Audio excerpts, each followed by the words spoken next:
ವೃಶ್ಚಿಕ ರಾಶಿಯವರಿಗೆ ಪ್ರಮುಖವಾಗಿರತಕ್ಕಂತ ಎರಡು ಎಚ್ಚರಿಕೆಗಳು ಯಾವುದು ಅನ್ನೋದ್ರ ಬಗ್ಗೆ ನಾವಿಲ್ಲಿ ನೋಡೋಣ.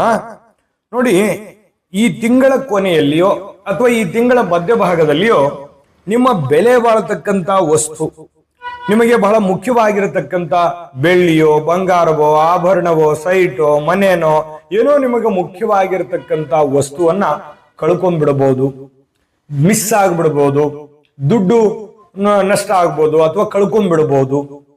ಇದು ಒಂದು ಎಚ್ಚರಿಕೆಯನ್ನ ನೀವು ಗಮನಿಸಬೇಕು. ಎಲ್ಲರ ಮೇಲೆಯೂ ಎಲ್ಲದರ ಮೇಲೆಯೂ ಒಂದು ಗಮನ ಅನ್ನುವಂಥದ್ದು ಇರಬೇಕಾಗುತ್ತೆ. ನೀವು ಈ ಒಂದು ಗಮನವನ್ನ ಹರಿಸದೇ ಇದ್ರೆ ನೀವು ಅದನ್ನ ಕಳ್ಕೊಳ್ಳುವಂತಹ ಸನ್ನಿವೇಶಗಳಿರುತ್ತೆ. ನಿಮ್ಮ ಜವಾಬ್ದಾರಿ ಮತ್ತು ನಿಮ್ಮ ಒಂದು ಜಾಗರೂಕತೆ, ನಿಮ್ಮ ಒಂದು ಸಮಯ ಪ್ರಜ್ಞೆ ನಿಮ್ಮಲ್ಲಿ ಇತ್ತು ಅಂತಂದ್ರೆ ನಿಮಗಿರ್ತಕ್ಕಂತ ಈ ಒಂದು ಎಚ್ಚರಿಕೆಯಿಂದ ನೀವು ಹೊರಗಡೆ ಬರ್ತೀರಿ ಎನ್ನುವಂಥದ್ದನ್ನ ಗಮನದಲ್ಲಿ ಇಟ್ಕೋಬೇಕು. ಇನ್ನು ಎರಡನೇ ಪ್ರಮುಖವಾಗಿರತಕ್ಕಂತ ಎಚ್ಚರಿಕೆ ಯಾವುದು? ಬೇರೆಯವರೊಂದಿಗೆ ವಾದ ವಿವಾದಗಳನ್ನ ಮಾಡಬಾರದು.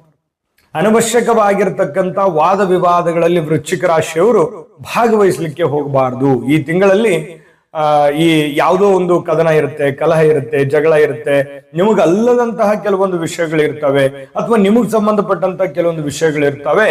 ಅಂತಹ ಒಂದು ಕಾಂಟ್ರವರ್ಸಿಯಲ್ಲಿ ಸಿಕ್ಕಾಕೋಬಾರದು.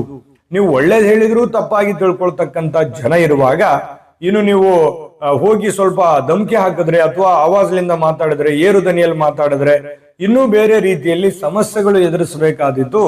ಇದ್ರ ಬಗ್ಗೆ ನಿಮಗೆ ಗಮನದಲ್ಲಿ ಇಟ್ಕೋಬೇಕು ಅನ್ನುವಂಥದ್ದು ಈ ಒಂದು ಎಚ್ಚರಿಕೆ. ವಾದ ವಿವಾದದಲ್ಲಿ ಸಿಕ್ಕಾಕೊಳ್ಳದೆ ಇರುವಂತಹ ಎಚ್ಚರಿಕೆ ಮತ್ತು ಸ್ವಲ್ಪ ನಿಮಗೆ ಬೇಕಾಗಿರತಕ್ಕಂತ ಬೆಲೆ ಬಾಳ್ತಕ್ಕಂತ ವಸ್ತುಗಳ ಬಗ್ಗೆ ಎಚ್ಚರಿಕೆ ಇರಬೇಕು.